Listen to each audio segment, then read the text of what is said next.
This is the Cruise FM Out of Tune podcast. Here is Stacey and Curtis. We're extra prepared today. Extra prepared. We are so prepared today. Prepared. And by that I mean mediocrely.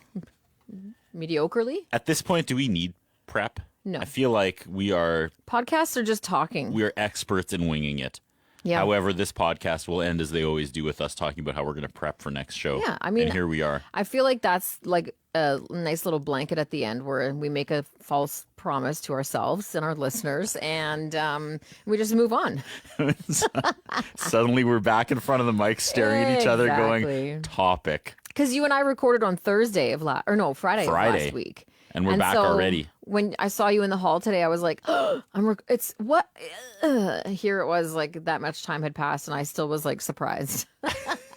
It's been a week. Oh, man, it has been. But I think we picked a really fun, I think you did for this week's topic, which is Canadian TV from we chose the that. 80s and 90s. We chose that in the time you hit record and looked at me. Yeah. What are we doing, What are we doing? What are we doing? Canadian television. Because we have talked TV in the past. Yeah. I believe it was episode 10. Mm-hmm. And I thought maybe we could narrow it down a bit and see what molded our childhoods on CBC and the other Canadian. STV. Some misconceptions. Again, as we talked, I always thought Are You Afraid of the Dark was actually Canadian, but it's not. But we'll get into it. Okay. That was a little teaser. That's coming up. 10 minutes from now, we'll talk Are You Afraid of the Dark? How do we want to go about this? Like, do you want to talk about like our formative years? And I'm still living my formative years. Stacey, I have yet to peak. I have not grown up quite yet. But you know what I mean? Like those educational programs from when you were younger where, like, let's face it, our parents probably put us in front of the TV watching Sesame Street. Yeah. Sesame Street was on... PBS. It wasn't even on... It came to CBC years later. Yes, when it was like Canadian Park. Or like Sesame Park. Yeah. Wasn't that the Canadian? Nice. It was. And it was a nice try, but the OG is the OG. It had for a lobster. Reason. It had a Rasta lobster, didn't it? I don't know. I never watched it. Okay, so we can't really go the Sesame Street angle. We're off to a good start. First of all, I'm not trying to talk over top of you. What? Did you ever have that friend that didn't have cable? Were you that friend that didn't have cable? I didn't have cable in the beginning. Okay. I know we got cable later. So it was the 3 channels, the Peasant Vision, if you will, for quite a long time. But that was Canadian. Yes, you were all stuck of it. with Canadian. Mm-hmm. So it was always fascinating to talk to those kids who only had those 3 channels because that was their childhood. Mm-hmm. They could only relate to the Canadian shows. So no, wait. I guess we did have cable because I did watch Sesame Street. Yeah. Okay, I take it back. Mm-hmm. We were those kids. Wow, I didn't even make a connection there. Okay, so I definitely watched Sesame Street, but regardless, when it comes to, I think I want to start young, right? When you're like younger, did you watch Size Small? I did watch Size Small. And that is out of Saskatoon or Regina. Are you serious? Yeah, it's not just a Canadian show, it's a Saskatchewan show. With Oliver? And Friend Record. Well, I'm pretty sure. I don't want to pull the. I don't want to just ruin the magic and pull the curtain back too far. But I'm pretty sure Oliver was in the record costume. Oh, 100%. Clacking those spoons together. It's a family-run show. So that was like the mom was a little old lady, and her son was Oliver, whoever the kid was. Let's see here. First produced in 1980, written and starring the Lumbee family. Characters included Miss Helen, played by Helen. Oliver, which was played by John. Grandma Gussie was, a sister. And a Friend Record, doesn't say who was in Friend Record. Hatchet the Beaver, Renfrew a dog, and Gasper a skunk. There was a gopher, Cooter the coyote, and Casablanca the crow. Wow. So that aired from 1956 to 62?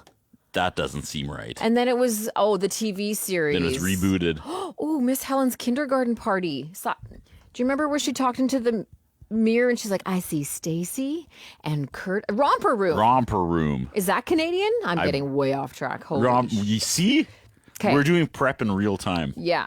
So Size Small was an 1982. Yes. There was a pre-series called Miss Helen's Kindergarten Party back in the 50s, but it did air on CFQC. And then there was like a Size Small Christmas special, and it was produced in Saskatoon through the Winnipeg, Manitoba station CKND. That's insane. I can't believe it. And the show re-aired on YTV into the early 90s. Yeah. YTV was the best dumping ground for old It Canadian sure shows. was, wasn't it? What a great place You to... never knew what you were going to get if you just hankered down and watched YTV, especially like Friday evenings. If you watched from like 8 to 11, you saw the weirdest shit. What must it have been like to be the program director for that station and just be like, yeah, sure, we'll air it. There was old like Muppet Show reruns. There was some show about people that lived on like a boat and not beachcombers. It was Gilligan's Island? No, it was like a cruise ship. Love Boat? Nah, it was some weird Canadian. It looked like Littlest Hobo, like it was shot like that. Yeah. But it just followed these people that like lived on a cruise Danger ship. Bay? No, No. not Danger Bay. But Oh my God. shout out Danger Bay. Right? We're getting so far ahead. Okay, so for me, I definitely watched Size Small. That was one of those like educational shows for me. Yeah. And I don't know what else there would have been because The Friendly Giant. Yep. It was a kids show. Was it Canadian? He moved furniture around. I think so. Well, we're going to find out in real time. This is great.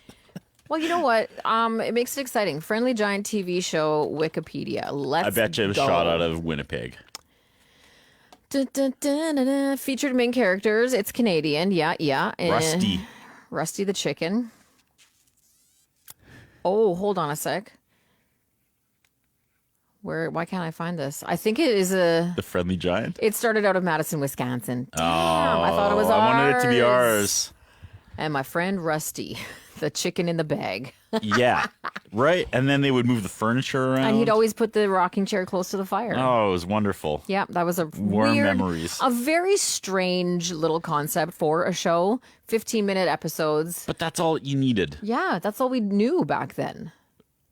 Yeah, the change happened in the 90s where everything had to be quick cuts and cartoons and Power and Rangers flashy and red, yellow, red, yellow, red, yellow that caused kids to seizure. Oh, I'm sorry. Jerome was the giraffe. Rusty was the chicken. Did we get that right? Yeah, Okay. you got that. Okay. And creepy. And creepy. Very. You look back now, it's very creepy. But do you want to talk about creepy? Because do you remember the show? And I just had it here. Oh, crap. Where did I go? Were the people... where there was a mannequin involved. May I Help You? I think it was called. I don't remember that. Ugh, this is the most sloppy. Under the Umbrella Tree. No, that's not the one. All right, not Are You Being Served? Oh, damn it. I'll figure it out. You keep talking. Degrassi? Do you Yeah. want to start there? Because Oh, it that's a started loaded the thing. kids of Degrassi Street. Then went to, I believe, Degrassi Junior High, and they just kept trying to follow the characters. And it even got rebooted in the 2000s. Oh, it got rebooted, I think, quite a few times. And it was interesting because, like, we knew it as the original. And so for us, it was like it was a real version. But then if you ever saw some of the newer ones, it was like, oh my word, this is way more involved than what our show was. In what way? I think just I guess it changed because of the society changing. But like the biggest thing for our Degrassi, I shouldn't say the biggest thing. There was pregnancy, there was drugs. There was a lot. There was You're right. interracial relationships that got them death threats. That's true. I watched a W5 documentary and it blew my mind. I had no idea how progressive that little Canadian TV show was, how it kept challenging like the standards at the time, and riding that wave of negative feedback and just keeping going with it. Did I ever tell you that when I was living over in the UK, a lot of my friends were Australian, and whenever it was like, oh, you're Canadian, they were like, we love Degrassi. That's amazing. And they used to watch it during health class in school as like a, you know, whether it was Fun learning tool. A fun learning tool, yeah, about kids in a high school and learning about real problems. So they love Degrassi in Australia. Awesome. Yeah. Yeah. I know Red Green had that reach too. Oh, did they? Red Green was watched worldwide. Yeah. Interesting. They loved their duct tape fixes. Just so you know, that show was called Today's Special. Today's Special? Yeah. The one with the mannequin? Yes. What was the premise? Set in a department store, it follows the mannequin Jeff, who comes to life at night with the magic word spoken, hocus pocus alamagocus. I don't like anything about that. It's so creepy. It's so creepy.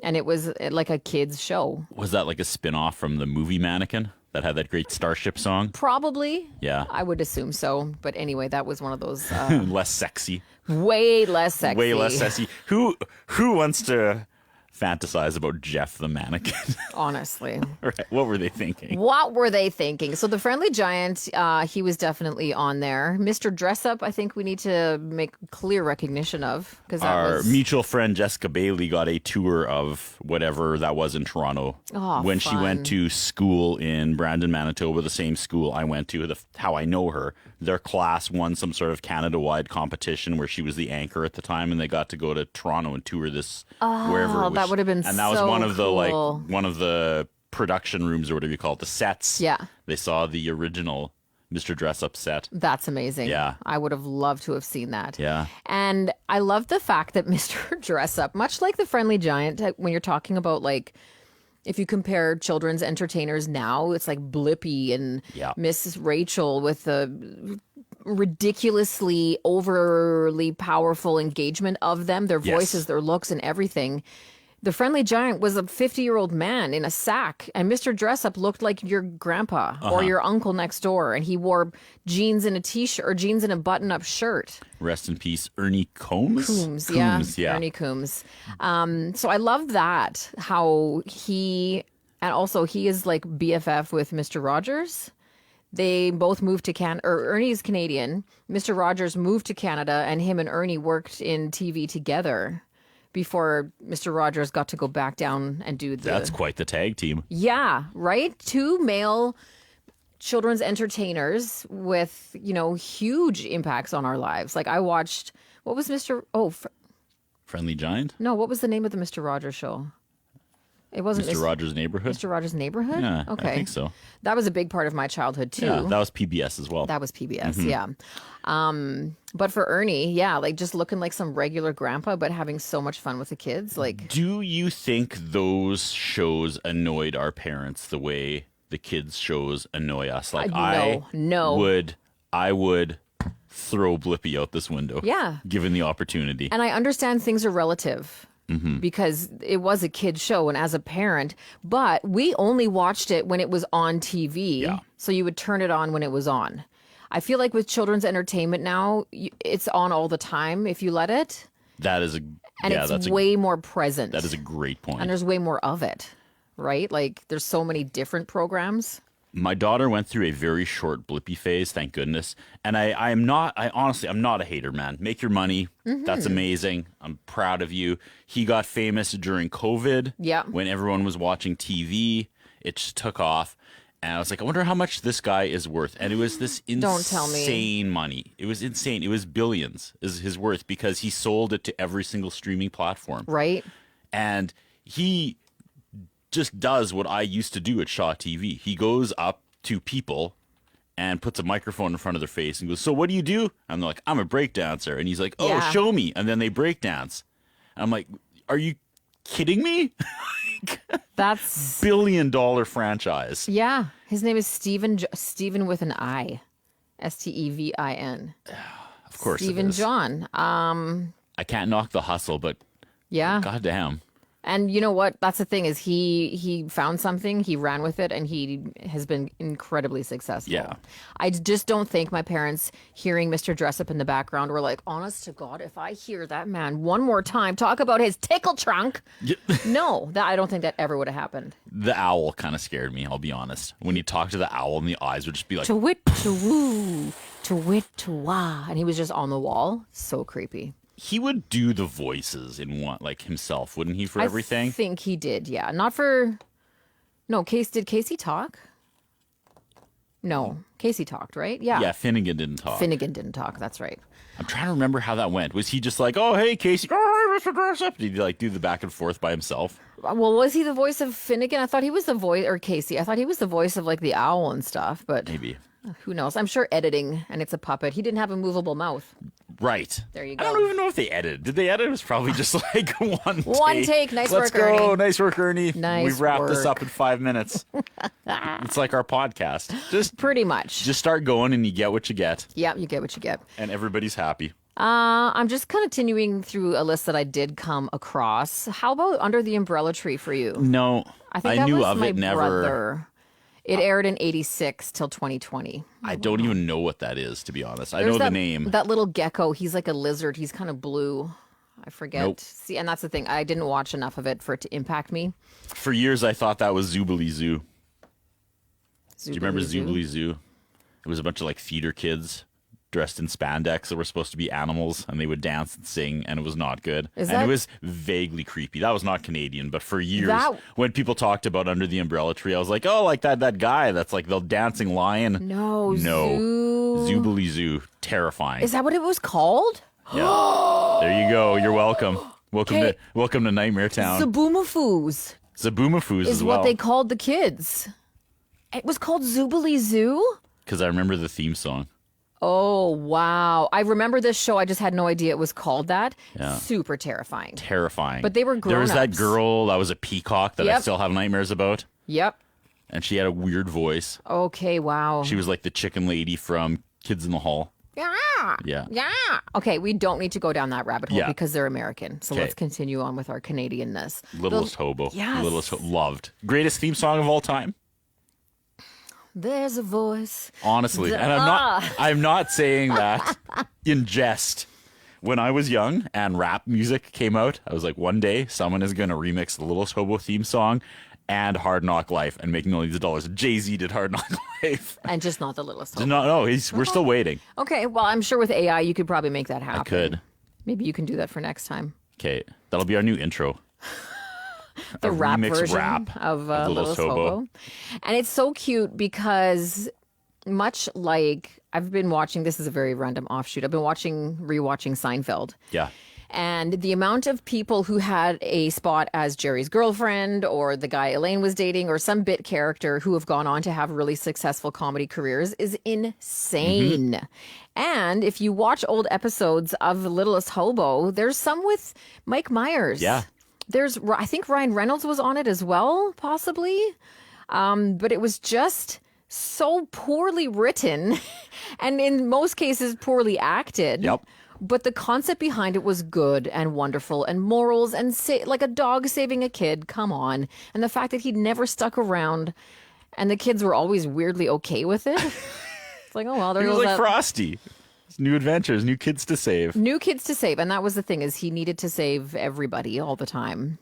And there was, you felt it at the very end when they were like, all right, let's go home. Oh, no. And then You're you not just see coming that with us? shot of the dog's butt as it got smaller in the distance. And you're like, I felt that every week. He does a couple look backs. It was like Quantum Leap. Yeah. Like maybe this is the week he's going to settle down. It's like in the theme song, Stacey. I guess. Oh my God. It was there all along. Loved The Littlest Hobo. The fact that the acting was so terrible is what gave it charm. Oh, 100%. You did not. You could sit there with your face in your cereal. You did not have to pay close attention to No. Littlest Hobo. You knew exactly how it was going to end. 100%. And the storylines, like how many seasons it ran for? 6 seasons, 114 episodes. It would progress though, because like it's still on. Sometimes if I'm Is at my it? parents on Sunday who still have basic cable, Oh my it's still on God. like Sunday mornings, and you don't realize how desensitized you were to the kind of violence that was even in Littlest Hobos in the 80s. Yeah. Like we would be watching and be like, oh, there's this fishy guy running a boat. What's this guy's deal?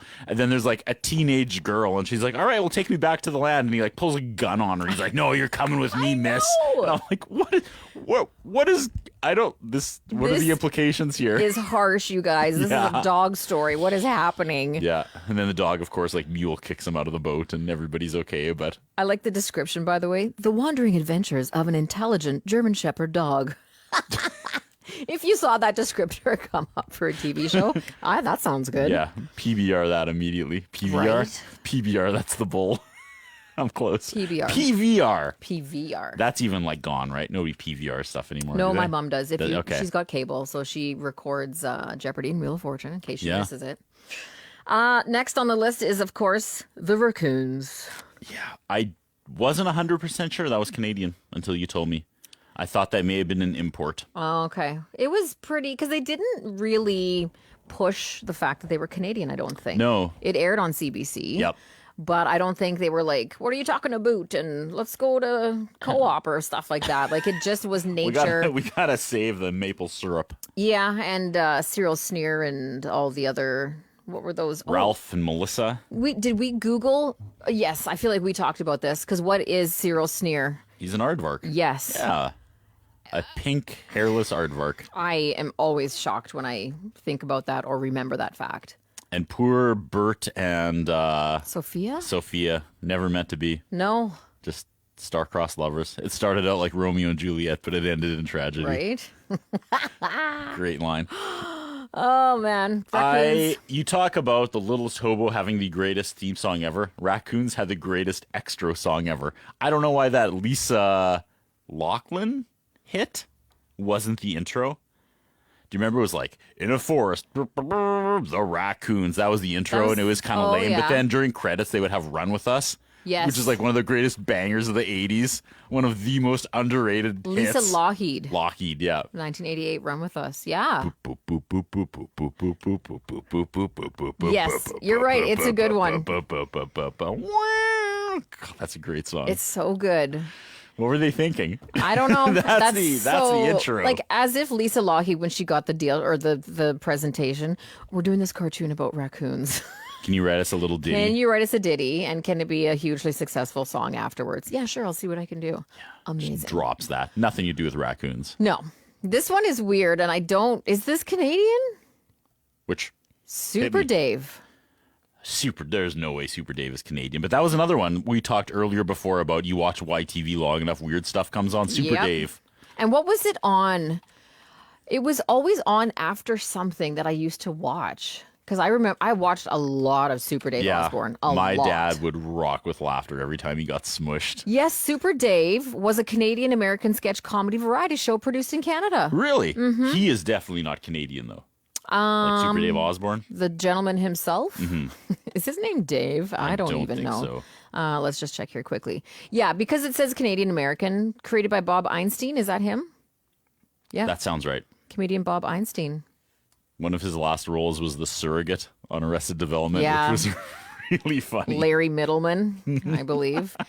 So that was one of those random, again, on CBC, where you're like, why am I watching this bizarre show about this guy getting, destroyed every single week? But it was entertaining. It was like the blueprint to buskers or vice versa. You ever go to the Fringe? Definitely. And then someone's like, I'm going to ride a bicycle with a birthday cake on my head with 160 candles. And it's 2:00. You're like, all right, let's see it. And at 2:40, he's still like, hey, so what I'm going to do here is I need someone to hold the unicycle. Yeah. And you're like, just do it. And ice the cake for me. That was the Super Dave Osborne show. He'd be like, okay, I'm going to jump these sharks. And then would just filibuster for 10 minutes. And you just And then knew it was always like so smooshed. fake. Yeah. The dummy flying through the air was the Which was best funny. part. Oh, and his voice was pretty funny. Yeah. Let's see what else here. We've got like Hockey Night in Canada. That's not a kids show. Like, we are sort of talking kids here. One of the most iconic theme songs as well. Everybody definitely. can hum that. You can't do that on television. That aired from 1979, it says, to 2004. Thank you. That was not on my list. Really? I missed that one. Oh, Curtis, come on. Another YTV staple. Yes. And that was another one where Alanis Morissette was on that show. Maybe Ryan Reynolds was on this one. Adam, who went on to like the Weather Channel, and he did a bunch of like cell phone ads or something. His name was Adam. Oh. You'd know him if you saw him. You'd be like, that guy, I've seen him everywhere, but he dark never, hair, he light never blue eyes? really, well, easy. Really dreamy. I don't remember his eyes, Stacey. Sorry. You Remember can't- Adam? His butt was an 8 out of 10. Adam Reed. Oh yeah, that Adam, Stacey. That Adam. I want to find out which stars were on here. Alanis Morissette started on there, which is wild. Yeah. Great show. Again, dark. Remember they'd have that reoccurring sketch comedy that guy was getting executed and he'd always accidentally say fire. He'd talk himself out of getting executed. Yep. And then he'd accidentally say fire. And they said, I don't know. and slime would pour on you, and water would pour on you. Yeah, and you knew that they were going to say it. And then I wonder if the kid actors were ever like, God, like, why is this my job? Just getting waterboarded from above. Right? Because it went on for a long time. Yeah, it was on for quite a few years. And I feel like it might have gotten, I don't want to say rebooted, but like it ended in 2004, it says. That's insane. It must have got rebooted at some point. Yeah. There's no way it did like 30 seasons. There's no way it ran all through the 90s. No, definitely not. I loved when they would pop out of the lockers. Hey, Stacy. Yeah, Yeah. Curtis. Did you hear about the clock that went backwards? No, what? Good. Punchline. Yeah.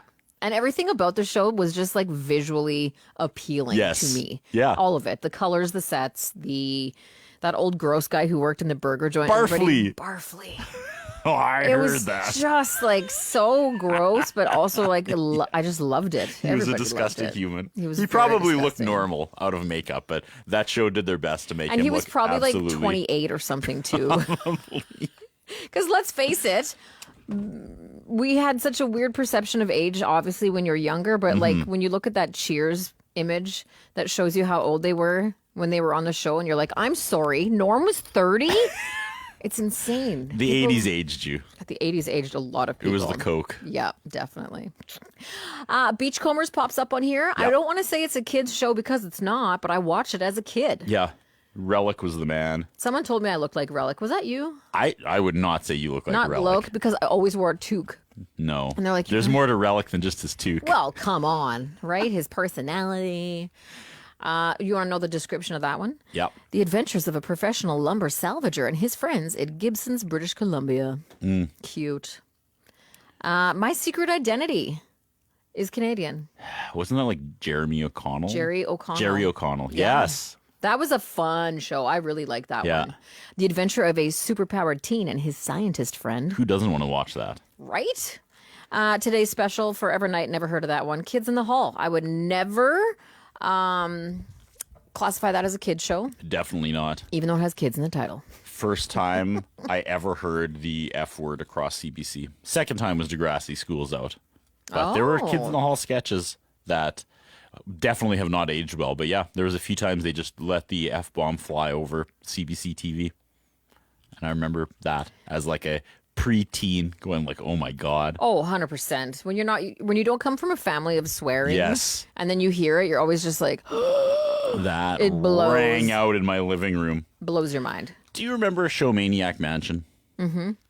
So SCTV died, and then they all, like Eugene Levy, pre-Schitt's Creek, Yeah. just made this like throwaway syndicated show. But he would bring on all his friends from SCTV. Each episode had like a different cameo from Oh, that's fun. from someone. Yeah. Like Catherine O'Hara was on one, and Martin Short was on one, and it was not a great show, but every once in a while they had unreal episodes. And that's where you got to invest in a program and then you get Yeah. a little bit of payoff. For sure. That's the epitome of that show was invest, and every once in a while you'll get a payoff. You will get like 3 terrible episodes and then like groundbreaking stuff that you have never seen anyone else do. And I don't know if Eugene would just like slip that in, but it was fun watching Schitt's Creek because he brought a lot of those characters back. Like if you remember, there was that one guy that was the Fly. There was an uncle that got turned into a fly in Maniac Mansion, and he was the guy that ran the garage in Schitt's Creek. Oh, yeah. Yeah, so it was like he was helping his That's friends. fun. Yeah, I love that. Yeah. Another one that we might have forgotten was Fred Penner's Place. Fred Penner's Place, crawled through Fred the log. Penner's Place. Dang, dang, dang, dang. Fred Penner's Place. And did he play a recorder or a flute of some kind? He was multi-instrumental. Yeah. Yeah. And he's still quite active and entertaining and performing, He I played believe. Jazz Fest like 2 years ago. Yeah. Yeah. So that's kind of cool. Where were the female kids entertainers back in the day? You're talking about Fred Penner. I You're know. talking about Mr. Dress Up. You're talking about, what were the other ones? There was Friendly no Giant. Where was the solo girl? ladies, you're right. No. What's that chick with the couch, the big comfy couch? Big Comfy Couch, the clown girl. Yeah, she was a solo female. Yeah. This is another good one. The Edison twins. I do remember that. Something, something, banana. Just call the Edison twins. Annie and someone. The Edison kids are a pair of sibling prodigies who have many adventures where their vast knowledge of science comes in very handy. And there was that talking skeleton. Yes. And then they had, because it was the two twins that were like old and attractive and smart. And then they had the bumbling fat little brother that came along and threatened to ruin everything. Of course, which is so typical. He'd come in like Kramer and trip over their science experiments, come in hot. Oh, sorry, guys. Sorry, oofda. His hat would fall off his head. You bumbler. We're going to have to use polysynthesis now to get us out of this one. Let's go, kids. Circle Square? Nope. Circle. I guess there should be in the title. Children at the Circle Square Hotel Library learn, along with some puppets, about lessons in moral values and the teachings of God. That's a religious program. Pass. Kids of Degrassi Street. Yes. The Racoons. Polka Dot Door. I think that was. It says 1971. Wow. I remember the name of that. I don't think I ever saw it. We can't forget this one. Danger Bay. Danger Bay. I had the biggest crush on the brother because he was a handsome teenager. Sister was not bad looking either. And the dad, let's face it, one of those handsome, rugged. He could get you out of any marine situation. Biologist. Like, come on. Right. Oh. The adventures of a marine biologist and his family as they fight environmental crimes and other problems. What a show ahead of its time. Not only Canadian, but fighting. Same thing with Racoons. Like, the Canadians were big on environmental issues. Good for us. Like, legit pat on the back. Great for us, yeah. I remember there was that shot in the intro of someone, like, hanging from the bottom of a helicopter in Danger Bay. And as a child, I was like, I need to see that episode. And I would watch religiously. And then I finally saw it, and I was like, damn, man. Someone hanging below. Like, can you believe they shot this? Unbelievable. I wonder what their stunt budget was like. Right? But that was the craziest thing I'd ever seen as a kid. Fraggle Rock comes up on the list. Yep. Loved me some Fraggle Rock. 96 episodes from 83 to 87. The adventures of the various inhabitants of an underground civilization. There was some scary stuff. Those We've garbage talked about people. this before. The garbage people. Terrifying. Garbage people. Very, very scary. And then I grew up and became a garbage person. Now I'm a garbage person. Camp Caribou? Yeah. I remember that one. I vaguely remember that. That was another one that was on heavy rotation in YTV. YTV was such a dumping ground for these old Canadian shows. Mm-hmm. Fred Penner's Place, Sharon, Lois, and Bram. Yep. Remember watching that. Today's special, we already talked about that. Now I think that we're getting into the, like, unknowns.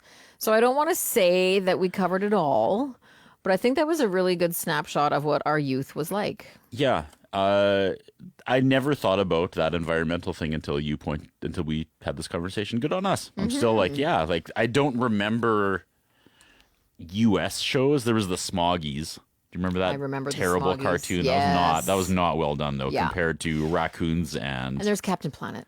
Yeah, that was 90s though. Planet. Which I guess was still pretty young, but I don't think I was watching too many cartoons by the time Captain Planet hit. Yeah. And even if you think of Beachcombers, like, what a random concept for a show. Like, can you imagine, or not, what did I say? Beachcombers? I meant Danger Bay. Oh. Like, okay, here's the idea. It's a marine biologist and his two kids, and they fight environmental crime. And someone usually gets kidnapped. 100%. There's kidnapping. There's also guns. probably a pistol of some kind involved. And it was such a good show. And it ran for 7 seasons. 7 seasons. 124 Where episodes. is Danger Bay? Is it streaming? That's a Can good you watch question. it? Was it ever released on DVD? Like, probably not. Where can so many it of be? these Canadian shows just fell victim to never being, like, released. Yeah. It can be streamed for free on YouTube. Sure. Like, a lot of these shows end up on YouTube because I don't know if anybody owns it or anybody cares enough to, like, copyright it, you know? Yeah, that's so All weird. 3 seasons of Maniac Mansion are on YouTube. Random. Yeah, it's on Google Play or YouTube. Yeah. Ooh, there's that handsome dad. My God, what was his name? He's so handsome. I gotta look this. And then I think he went on to be on another program. The dad from Danger Bay is Doc Roberts. Doc Roberts, that's a great name. Played by actor Donnelly Rhodes. That sounds like a porn name. Donnelly Rhodes. Canadian actor. He sounds like a sexy Celtic singer that's going to be at TCU plays. Not like He was from Winnipeg, that. Like my mom would want to go see. right? Can you get me tickets to Donnelly? What is it? Donnelly Rhodes. Donnelly Rhodes. But then he went on to be in Butch Cassidy and the Sundance Kid, Snow Dogs. Anyway, I'm just saying Da Vinci's Inquest. That's what it was. Okay. I knew he was somewhere else. I was sad to learn that Are You Afraid of the Dark was not actually Canadian. It was Nickelodeon, but it is full of Canadian actors. You talk about Little Tobo and the cameos. I just did a rewatch of Are You Afraid of the Dark before Halloween last year. Oh, yeah. They're all on YouTube as well. For free? I tried to go to my streaming service that I have. I can't remember which one it was. It was like, it has all 7 seasons of Are You Afraid of the Dark? And I was like, good. And then I went to it, and it was like, oh, but you have to pay like $1.99 for the upgrade to the family spooky package. And I was like, get real. and I gave up, and then I realized they're all in perfect order on YouTube, and I watched them all. So many cameos. And did you love it? It's not great, 'Cause- but it has a charm. Have you ever done that? I've done it in life by visiting places. I've done it with TV shows. You've done it with people, right? Where they have a big impact on your life some way, and then you come across them years later and you're like, what the hell was I thinking? I don't remember it this way. You're actually a dick. What's going on? Yeah. Because it talks about like, something aging well. Yep. The Flintstones, which was The show. the show, watching it at lunch, at school, whatever. And a friend of mine randomly came across the entire DVD collection of the Flintstones. And I was like, holy crap, I'm going to sit on the couch here and watch a bunch of Flintstones and just relive my childhood. Yeah. Nope. Wow. Just really misogynistic. I was going to say, does not paint a friendly picture of Well, marriage. it was based off The Honeymooners, which Yeah. was that slapsticky, men rule the roost, women, whatever. Yeah. But just so much about it was not what I remembered that Yeah. I was like actually really instantly disappointed. Well, you hadn't had life experience to relate to those situations. No, very true. I You're had like, no I don't know concept. how I'd treat my wife. And Yeah. then you watch now and you're like, not like that. You're an asshole, Yeah. Fred. Yeah. And treating his friend in general. Oh, exactly. Yeah, Yeah. exactly. It's something. It's something to go back. Mm-hmm. I had that with Perfect Strangers. TGIF, obviously huge. I was at that age. Belky Bartakamoose. And then someone gave me Perfect Strangers on DVD, like, I don't know, 15 years ago. I was Mm-hmm. like, I cannot wait. And yeah, it is beyond racist. Yeah. Oh, That was the whole premise. That was the whole premise. But I didn't really remember it being like kind of targeted mean racist that it actually was just- kind of was. It was constantly referring to him not being from America. Yeah. And there were probably some disparaging things, but a lot of like, you dummy. But there was a lot of humor that was like, he wouldn't know this because he's not from America. It's like, this guy's an absolute idiot. Yeah. You know what I mean? There's that. Like, it wasn't a lot of the humor wasn't cultural. Like, well, where he's from, it would have been this way. He was just like, well, baby formula. You add water and there's a baby. It was like milk formula. Oh, you know? God. It was a lot of like just the stupidest person on earth. Yeah, I Yeah. get that. Oh my God, there are so many shows. I cannot believe To be continued. how we've only scratched the surface, and ours is obviously pretty specific because it's like Canadian 80s, 90s. Shout out to the kids who never had cable. Yeah, You were the weird kids, but I respect you now. You Yeah. probably were better for it. 100%. Actually. Yeah. And but the thing is too, even to have cable back then, we still only had like, what was it, 14 channels? So you're still watching a lot of the Canadian channels anyway. Yeah, and you just didn't have a lot to choose from. So even though you got to watch like, The Cosby Show and Yeah. stuff like that, you still had the Canadian stuff. And there was always going to be a time when there was nothing on still with 14 channels, of course. Oh my goodness. What a time to be Glory alive. days. Okay. When it was on or it wasn't, right? Yeah. You saw it or you didn't. And when TV stations used to just be like, we're done. Here's those barcodes or whatever, the test pattern. Good night, everyone. CBC, you'd watch long enough and you'd get that Canadian anthem with Yeah. the old 70s footage. Yeah. Oh, And then that tickles me. do you remember? Well, this is maybe another conversation for another time, but Showcase.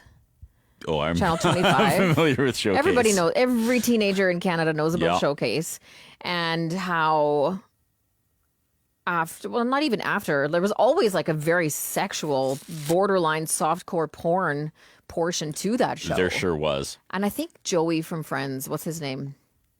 Matt LeBlanc. Yes. Was Red Shoe Diaries. With Did I say Red Shoe Diaries? No, but I was waiting for you to get there. Yes, Red Shoe Diaries. On weekends, was a you would show. watch Red Shoe Diaries with David Duchovny from X-Files. Oh. And it always had. It started with him reading a letter, and then it would go into a story with a whole bunch of like unknown Okay. actors. Thank you. Like Matt LeBlanc. Matt LeBlanc. Oh, okay, that's what it And was. then there would be very, very not appropriate for like Yeah. 9:30 on a Friday I know. scenes. And then you would just keep watching. It would be like, all right, that's out of the way. Now let's get to the movie of the night, which Yeah. was always like. Those two people Crazy. would be on the couch. They'd be like, the subtle symbolism of this French Art Nouveau should be studied by today's film students. Then it would just be porn. Yeah, basically. You're like, No concept. everybody wins at Showcase on Friday night. Like, this is my favorite. bless. Is this Nouveau or Nouveau? I don't know. And it's just like, Yeah. I like the angles. The cinematography is great. yeah, My brave God. cinematography. Brave. Brave cinematography on this locked off tripod sex scene that they're showing me at 10:02 on a Friday night. Yeah, exactly. Yep. Oh my God. Great We times. were blessed. We were blessed with to a grow up in very the 90s. wonderful decade. Absolutely. Okay, I don't know if this needs a part 2, but maybe we will at another time because we have done a lot of talk about television. Again, because there is so much of it. It was the childhood. But maybe we'll come back to it for episode 10. Season 2, episode 10. There we go. Yeah. Thanks, Stacey. Thanks for listening to the Cruise FM Out of Tune podcast. Check back for new episodes wherever you get your podcasts or at cruisefm.com.